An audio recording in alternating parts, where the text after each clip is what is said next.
Hola, sean bienvenidos al Séptimo Vicio, tu programa de cine en Vía X. Muchas gracias por acompañarnos en esta segunda velada junto a Tool. Es verdad que a veces nos subimos a una música tal cual como uno se podría subir a una nube. Sube. Esto no es nube luz, porque escuchando cosas así no nos movemos ni un centímetro. Lo contrario nos pasa con Tool. Una vez que los escuchamos, de inmediato nos disparamos hasta el infinito. Eso nos pasa con Tool.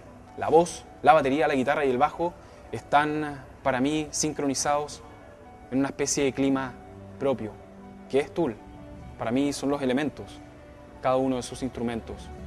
La voz de Maynard James Keenan es un instrumento más. Son el fuego, el agua, la tierra y el aire. Y en conjunto forman un universo en equilibrio, pero a veces uno de esos elementos se arrebata y entonces todo se desencadena, la tormenta, el diluvio bíblico. Para mí, escuchar a Tool a veces es como la banda sonora perfecta que tendría el arca de Noé, con Noé reclutando a nosotros. Pero todo, si has escuchado Tool, termina siempre en una melodía suave, como una especie de arrullo, como una especie de cuna. Te meces y te pierdes en ti mismo. Pero lo más mágico para mí de escuchar a Tool puede ser, o lo podría describir como imaginariamente, como ese par de alas que te surgen cuando los escuchas.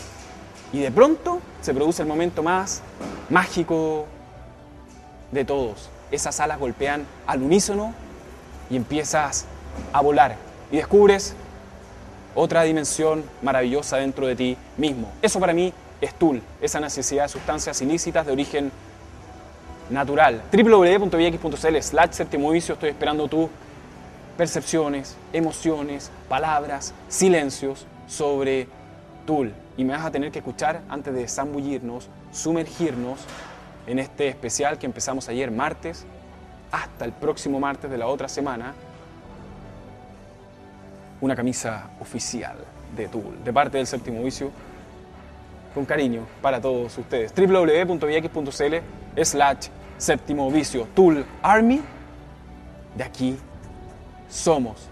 Este fue entonces el momento que me tomé antes de revelarte los secretos y tesoros que están por venir, con el documental espectacular Tool The Ultimate Review, más los videoclips históricos que ha realizado el programa en estos ya 11 años. Sean bienvenidos a nuestro, ya no santo grial, sino que más bien nuestra fuente de la eterna humanidad, que es escuchar a Tool. Junto al equipo del Séptimo Vicio les damos la bienvenida.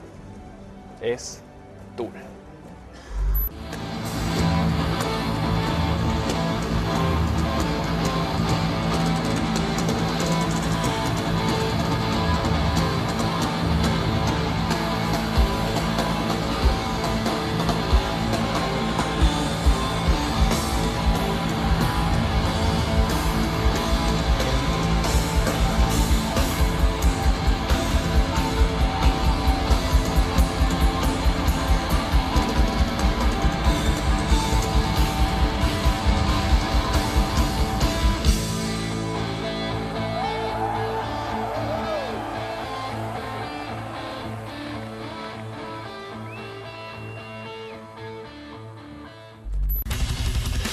It wasn't really a full album, it was an EP, and in that respect it wasn't your traditional EP either. They had a few studio cuts, which are songs that they'd been playing out live for a while and had been able to hone.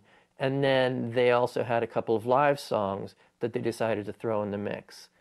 It's interesting, I think it was Danny who told me that they weren't really confident with where they were at the time, and they really didn't want to spend a lot of money in the studio working on this material, and they knew full well that if the label gave them studio time, they were going to be responsible for paying that back in the long run. So they really wanted to get in and get out and bash out what they could and kind of move on. There's an interesting story behind that album as well that Adam had told me. And he said that instead of coming out with a full-fledged debut full-length album, they decided, well, why don't we do something that's a little bit, scaled down and do an EP. And when they went to the label said, great, EP sounds perfect. But the justification for the label was that by having the band do an EP, it wouldn't count against their contract as a full album, and they'd still be obligated to do that album. So to him, that was his first indication that the record industry doesn't always have your best interest in mind. With Opiate gathering critical acclaim, Tool further raised their profile by touring extensively with groups such as the Rollins Band and Rage Against the Machine, contemporaries who shared their no-compromise, anti-establishment veneer. They were really taken under Henry Rollins' wing, and that's really, I think, where they made the first mark for themselves with an audience outside of the California scene. At the time, there was a nice network of kind of counterculture bands that had been signed to mainstream album labels.